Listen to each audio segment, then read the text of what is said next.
So is Roguecraft DX worth buying for your Super Pocket? Let's find out.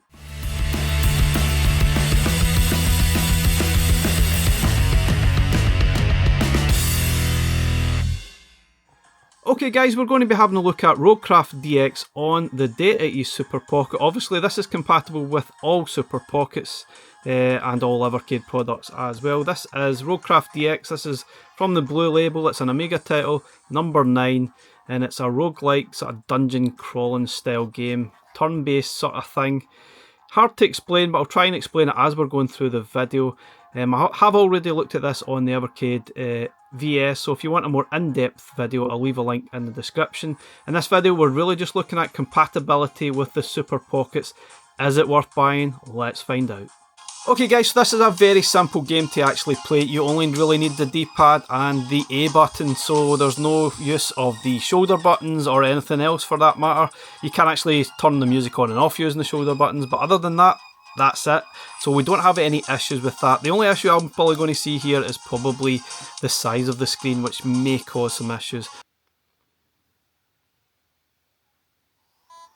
And one thing before we even get started is, I have to mention, is the fact that music is just superb, and it's the same all the way through the game. There are various different sounds you can hear. What we'll actually do is jump into the credits. You can actually switch through the different sounds that are available using the shoulder buttons, which is pretty cool, or the D-pad, sorry. You can change through the sounds that are available throughout the game.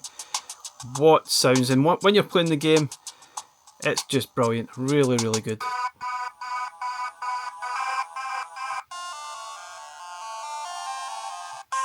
Some great soundtracks there, and it certainly adds to the ambience whilst you're actually playing this game. Absolutely love it.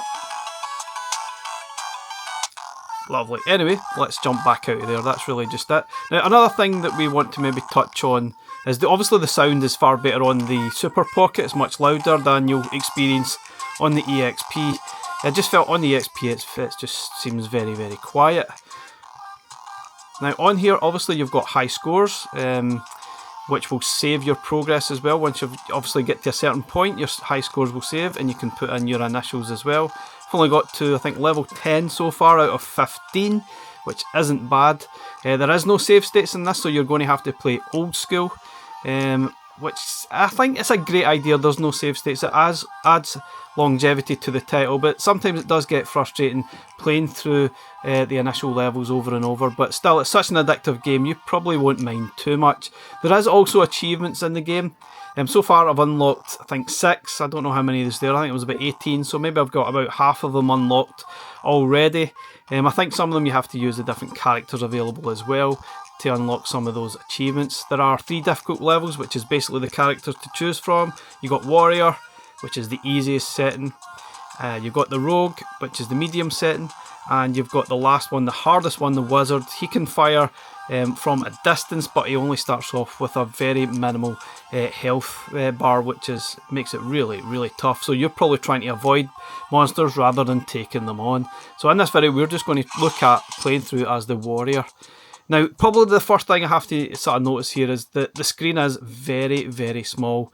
If you have bad eyesight, then you might struggle to see a lot of the things here. Obviously, there's small text here. There's monsters that you might not quite see. There's text at the top. So it's not ideal. Let's be honest here. It probably isn't ideal. It does fill the screen. You can change that if you like. You can actually stretch it. But by default, it does fill the screen pretty well anyway. Now, basically, you're just using the D-pad to move the character about the screen. And obviously, if you move, that's when the monsters move. You can see here there's a monster up the top, which I almost didn't see in the screen here. And if you want to attack the monster, you just approach them and press the D-pad in the same direction as the monster. You might miss. It's a little bit hit and miss, obviously. It is randomised. Some of the monsters take more hits, but the more strength you get, the less hits they are going to give you. As later levels hit, you probably want to try and avoid some of the monsters as well. You've got treasure you can collect. There are secret sort of walls as well. You may need to sort of pay attention to that. That is actually an achievement. There are potions that you can use. Once you pick up a potion, you use the A button, and that activates down the bottom here. And you just hover over it, then let go of the A button, and then that will give you some sort of effect. The green ones basically replenish all your health. The blue ones are a little bit mixed. The red ones are a little bit mixed as well. You might get invincibility for a little while. You might get drunk, depending on what the heck was in that actual potion. There are love hearts dotted about, which will help fill up your health bar as well. And once I get rid of this monster, and see it just fills up.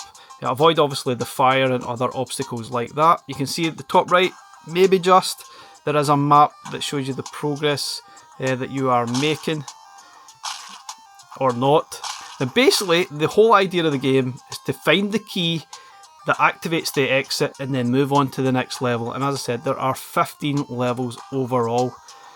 Now I love this game. I think it's extremely addictive stuff, but on the Super Pocket, it's just a little bit trickier to play because the graphics are a little bit smaller. Now, plenty of times, even on the EXP, you can see there's your key that you need to exit the level. But I've actually missed it, even playing on the larger screen on the EXP, which is bonkers. I've had to retrace my steps quite a few times to find that key that I probably went straight past.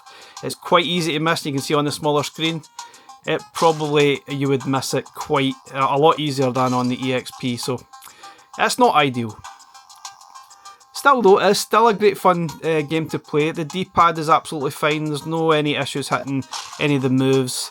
You don't really need the diagonals. It's really just left, right, up and down that you need. You see there's an upgrade to the strength. After a certain amount of monsters that you've killed, you'll get upgrades to your health and your strength. So eventually you'll be a more powerful fighter where you can hit the monsters in less hits. But yeah, you are going to need that in the later levels because some of those monsters are absolutely brutal. Once you get to that stage, you probably want to think about avoiding the monsters rather than hitting them. Now here's a little tip and spoiler perhaps. Some of these walls you can actually walk through, which is a hidden sort of achievement. If you just press the right up to it or up whatever direction, you will unlock a secret area and you'll get an achievement. Now most of these just have more monsters and perhaps the odd potion in there which might become helpful throughout the game. You can see that you've actually burst through the wall there after you've been through it. But yeah, just look out for that. There are some secret walls which I actually only discovered by complete accident last night whilst I was playing this game on the EXP. So one of my points earlier about not being able to see everything on the screen, you can actually see there is a potion, a green potion, which is obviously replenishes health on the grass there, which is camouflaging it completely. On this small screen, you probably will really struggle to see that. So that is definitely a big point I have to make here about this small screen. Sometimes you're going to miss some things, and there's just no avoiding it.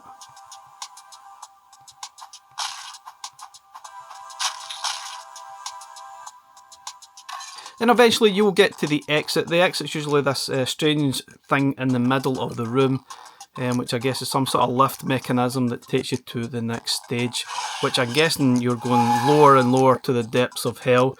Now, there's obviously variations on each of the levels. They are randomly generated, so each time you play them it will probably look completely different, which is a nice point as well, which adds more to playing playing through the game over and over, which at times it will get repetitive, but it has that addictive quality that I honestly don't think you're going to mind.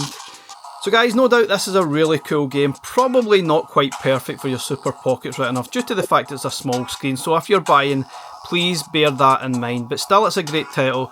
It's probably better on a larger screen right enough, and Super Pocket, playable, fun, yes, but it's going to hurt your eyes probably a little bit whilst playing it, but still it is a lot of fun. Thanks very much for watching, bye for now.